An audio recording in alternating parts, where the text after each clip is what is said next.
শীত চলে যাচ্ছে অথচ আমি এখনো ভাপা পিঠা খাইনি। তো সেজন্য ভাবলাম যে আমি আমার মিনি কিচেনে ভাপা পিঠার আয়োজন করি। এছাড়াও একটি আপু কমেন্ট করে বলেছিল ভাপা পিঠা বানানোর জন্য। তাই আমি আজকে বসে পড়লাম ভাপা পিঠা বানানোর জন্য। তো ভাপা পিঠা বানানো যে এত পরিমাণ প্যারা তা আমি ভাবতেই পারিনি। ভাপা পিঠা কিভাবে প্রস্তুত করতে হয় সেটাও আমি জানি না। তো আমার বোন আমাকে বলে দিচ্ছিল আর আমি সেভাবেই করছিলাম। তো ভাপা পিঠার জন্য যে চালের গুঁড়িটা নিয়েছিলাম সেটা প্রস্তুত করতে গিয়ে আমার আরো বেশি প্যারা লাগছিল। মানে এটা তো কখনো করিনি, সেজন্য কিভাবে কি করব সেটাই বুঝতে পারছিলাম না। তো অনেক কষ্টে আমি চালের গুঁড়ো গুলোকে সুন্দর করে প্রস্তুত করে নিয়েছি।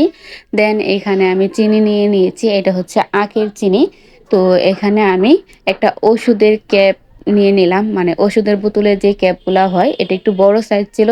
তো সেজন্য ভাবলাম যে এটা দিয়ে সুন্দর লাগবে, তাই এটা নিয়ে নিলাম। তো এটার মধ্যে দিয়ে বানানোর সময় প্রথমটা একটু হয়নি। তো এরপর বিসমিল্লাহ বলে দ্বিতীয়টা দিলাম এবং দ্বিতীয়টা কিন্তু অনেক সুন্দর হয়েছিল। তো এই প্রথম পিঠা বানাচ্ছি, তারপর আবার এত বেশি কিউট হয়েছিল দ্বিতীয় পিঠাটা, সেটা আমি ভাবতেই পারিনি যে এত কিউট হবে। আমার কাছে অনেক বেশি ভালো লাগছিল। তখন তো আমি একদম আনন্দে নাচতে ইচ্ছে হচ্ছিল যে আমার প্রথম পিঠাটা নষ্ট হলেও দ্বিতীয় পিঠাটা কিন্তু অনেক ভালো হয়েছে। এইখানে আমি আখের গুড়কে চিনি বলে ফেলেছি, কারণ আমি আখের গুড় বলতে গেলেও মুখ দিয়ে শুধু চিনি বের হয়ে যায়। তো যাই হোক, দেখেন আমার দ্বিতীয় পিঠাটা কত সুন্দর হয়েছে। তো এইভাবে আমি এক এক করে বাকি সবগুলো পিঠা বানিয়ে নিচ্ছি। আর পিঠা বানাতে বানাতে সবগুলো পিঠা শেষ হয়ে গিয়েছে। আর এখানে মাত্র ৩টা পিঠা রয়েছে। পিঠাগুলো দেখতে যেমন কিউট, খেতেও কিন্তু তার থেকে আরো বেশি মজা হয়েছিল।